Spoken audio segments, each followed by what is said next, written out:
Some people wonder why certain empaths seem to walk alone. They're kind, emotionally intelligent, deeply understanding, yet their circle is small or almost non-existent. This isn't because they're antisocial, broken, or too sensitive. In fact, it's often the opposite. If you've ever felt emotionally exhausted by people, needed long periods of solitude to recover, or felt misunderstood despite caring deeply, this may resonate more than you expect. What you're about to hear isn't about blaming others or glorifying isolation. It's about understanding the psychology behind why many empaths naturally end up with fewer friends, and why that can actually be a sign of strength. Empaths feel everything intensely. They don't just hear words, they absorb tone, mood, and emotional undercurrents. This makes casual relationships surprisingly draining.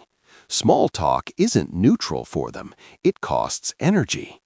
Being around people who are emotionally inconsistent, dismissive, or unaware can feel overwhelming, even if there's no obvious conflict. Over time, many empaths learn that fewer connections mean emotional survival. They begin choosing peace over popularity, depth over quantity. One hidden trait empaths with few friends share is an unusually strong emotional boundary system, even if it took years to develop. Early in life, many empaths were overgivers. They listened, supported, fixed, and carried emotional weight that wasn't theirs. This often led to burnout, resentment, or being taken for granted. Eventually, something shifts. They stop overextending. They become selective, not because they care less, but because they finally care enough about themselves. Another trait is a deep intolerance for emotional dishonesty. Empaths can sense when someone is pretending, manipulating, or hiding behind a social mask. While others may ignore these signals, empaths can't.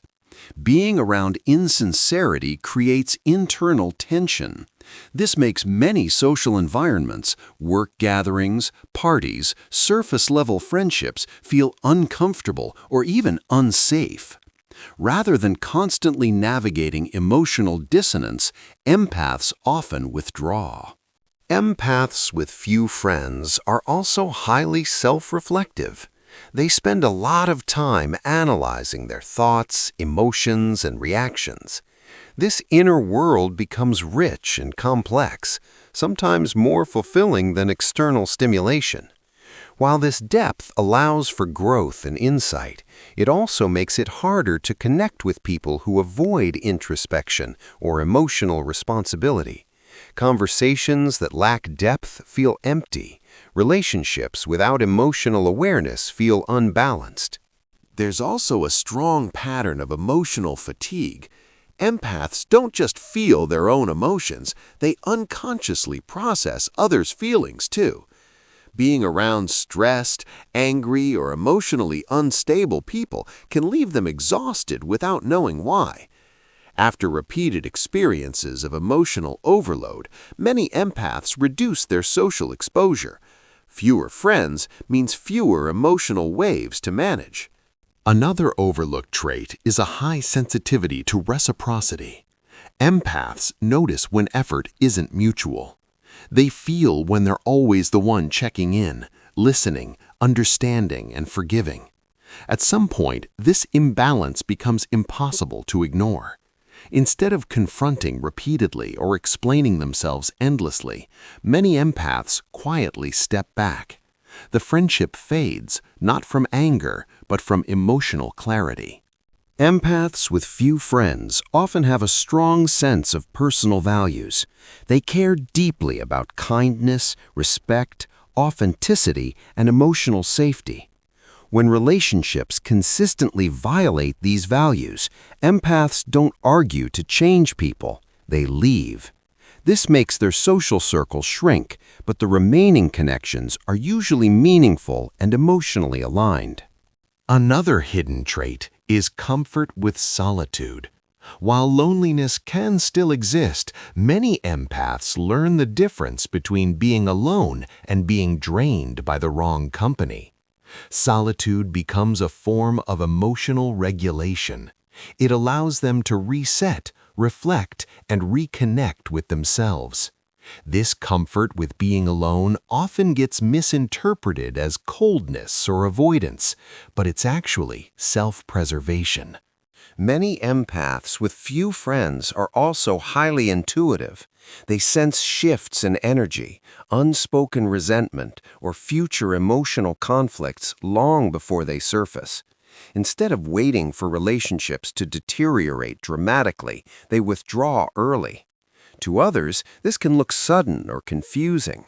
To the empath, it's preventative. There's often a history of emotional overexposure as well.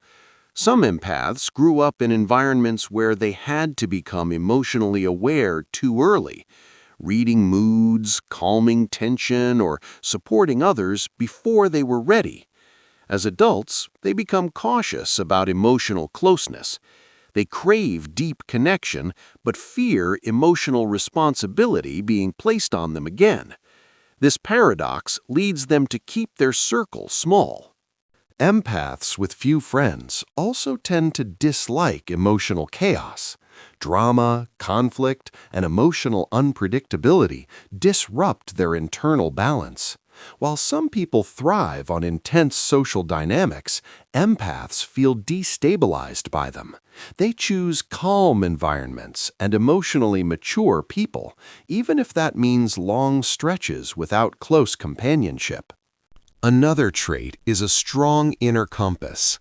Empaths often trust their internal signals more than social expectations. They don't maintain friendships out of obligation, nostalgia, or fear of being alone. If a relationship no longer feels emotionally safe or aligned, they let it go. This decision is rarely impulsive. It's the result of long internal deliberation. It's important to understand that having few friends doesn't mean an empath lacks social skills or emotional warmth. In many cases, it means they've learned to protect their energy in a world that often consumes it. They don't need constant connection to feel fulfilled. One or two emotionally safe relationships are enough. Empaths are also deeply affected by emotional inconsistency. Hot and cold behavior, unclear intentions, or mixed signals create anxiety and confusion. Rather than staying in emotionally unstable dynamics, they opt out. This further narrows their social world. Over time, many empaths stop explaining themselves. They realize that not everyone will understand their need for space, depth, or emotional honesty. Instead of defending their boundaries, they accept being misunderstood. This acceptance often comes with fewer friends, but also with more peace. If you're an empath with few or no friends, this isn't a flaw. It's often a sign that you've evolved beyond relationships that drain, confuse, or diminish you. You've learned that your energy is valuable. You've learned that connection without safety isn't connection at all. Walking alone doesn't mean you're disconnected from humanity. It often means you're deeply connected to yourself. And when the right people appear, those who respect boundaries, value depth, and offer emotional balance, empaths open up fully.